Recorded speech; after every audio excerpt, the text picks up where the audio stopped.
Israel ने एक दिन पहले ईरान के नतांज न्यूक्लियर सेंटर पर हमला बोला था, तो ईरान ने पहले चेतावनी दी और फिर अपना घातक मिसाइल इजराइल के डिमोना पर दाग दिया। डिमोना शहर में इजराइल का परमाणु केंद्र है, वहां कई इमारतों को भारी नुकसान पहुंचा है। तो आपको यह भी बता दें कि आग लगने की तस्वीरें, लोगों के चीखने चिल्लाने की तस्वीरें सामने आ चुकी हैं और इस पूरे मामले में अब जांच के आदेश भी दे दिए गए हैं। साथ ही साथ अब बहुत सारे सवाल उठाए जा रहे हैं कि टारगेट जिस तरीके से परमाणु केंद्र होने लगे हैं, पूरी दुनिया को खतरा है। रूस ने इसकी आलोचना कर दी है। इसी के साथ साथ परमाणु एजेंसी की तरफ से भी कहा गया है कि युद्ध में संयम बरतने की जरूरत है, खासतौर से उन शहरों में जहां परमाणु संयंत्र हैं। हालांकि रेडियो एक्टिव के बारे में जानकारी है कि रेडिएशन अभी नहीं फैला है, परमाणु ऊर्जा एजेंसी की तरफ से भी कह दिया गया है। साथ ही साथ अलग अलग जगहों से भी जानकारी दी गई है। आपको यह भी बता दें कि ईरान की जवाबी कार्रवाई है ये, और इस पूरे मामले पर इजरायल की तरफ से भी जांच के आदेश दे दिए गए हैं कि 2 बार बैलिस्टिक मिसाइल को नष्ट करने की कोशिश हुई हवा में, बावजूद इसके वो असफल रहे, जिसमें ईरान की तरफ से कहा गया है कि इजरायल डिमोना शहर पर जो हमला हुआ है हमारी तरफ से, इस शहर में इजरायल की न्यूक्लियर साइट को नष्ट कर दिया गया है। जानकारी के मुताबिक हमला न्यूक्लियर साइट के करीब हुआ है। हमले में बच्चों के साथ ही 45 से ज्यादा लोगों के घायल होने की भी खबर आई है। इजरायल के प्रधानमंत्री बेंजामिन नेतन्याहू ने इस हमले के बारे में चेतावनी देते हुए दुश्मनों को करारा जवाब देने की बात कही है। यह हमला ईरान की ओर से नतांज परमाणु केंद्र पर हमले के बाद किया गया है और उसका बदला बताया जा रहा है।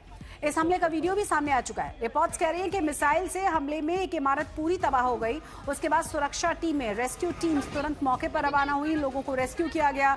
100 से ज्यादा लोगों के घायल होने की जानकारी मिली, जिसमें बच्चे भी बताए गए।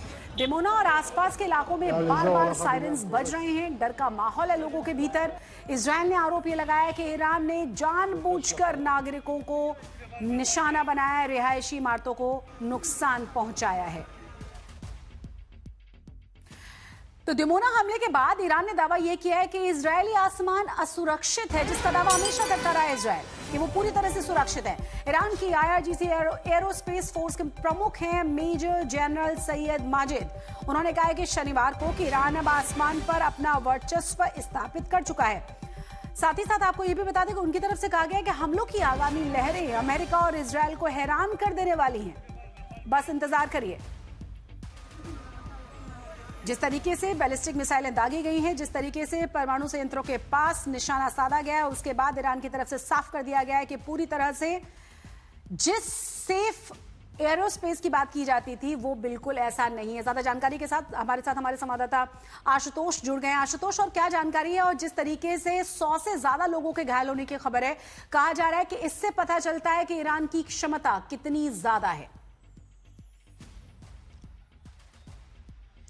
अब तक 2023 के बाद से इजराइल ने जो युद्ध देखे हैं, चाहे वो हमास के साथ हो या लेबनान में हिजबुल्लाह के साथ हो, ये उसकी एक दिन में हुई सबसे बड़ी कैजुअलिटी है। अगर 7 अक्टूबर के हमले को देख ले, हमास ने जिस तरह किया था, मारा था, उसके बाद खासकर जब युद्ध का दौर शुरू हुआ, चाहे हमास की ओर से रिटेलिएशन हो, हिजबुल्लाह की ओर से हो, या इस बार सीधे ईरान की ओर से IRGC के मिसाइल हमले, ये उसकी एक दिन में हुई सबसे बड़ी कैजुअलिटीज हैं कि आप इतने लोग घायल हुए हैं। पूरी की पूरी जो तस्वीर है वहां से आई है कि पूरी इमारत जो है जमींदोज हो गई है। ये वो बता रहा है कि इजराइल का चाहे वो अपना एरो एयर डिफेंस सिस्टम हो या फिर आयरन डोम एयर डिफेंस सिस्टम हो, वो अब सुपरसोनिक और हाइपरसोनिक हमले जो हैं वो उसको रोक नहीं पा रहा है। ईरान की बैलिस्टिक मिसाइल मारने की जो कहते हैं नंबर ऑफ मिसाइल्स है वो भले कम है, लेकिन उनकी मारक क्षमता धीरे धीरे और सटीक होती जा रही है। अकेले सऊदी में जो अल जजीरा की रिपोर्ट ये कहती है कि उन्होंने 24 घंटे में लगभग 27 जगहों पर हमले किए हैं, UAE उसके ठिकाने पर। लेकिन इजराइल में जो जवाबी कार्रवाई थी कि आपने नटांज पर हमला किया है, IAEA ने कहा कि यहां पर रेडिएशन नहीं हुआ, लेकिन नटांज पर यह चौथा हमला था और उसी की जवाबी कार्रवाई के लिए उन्होंने डिमोना चुना।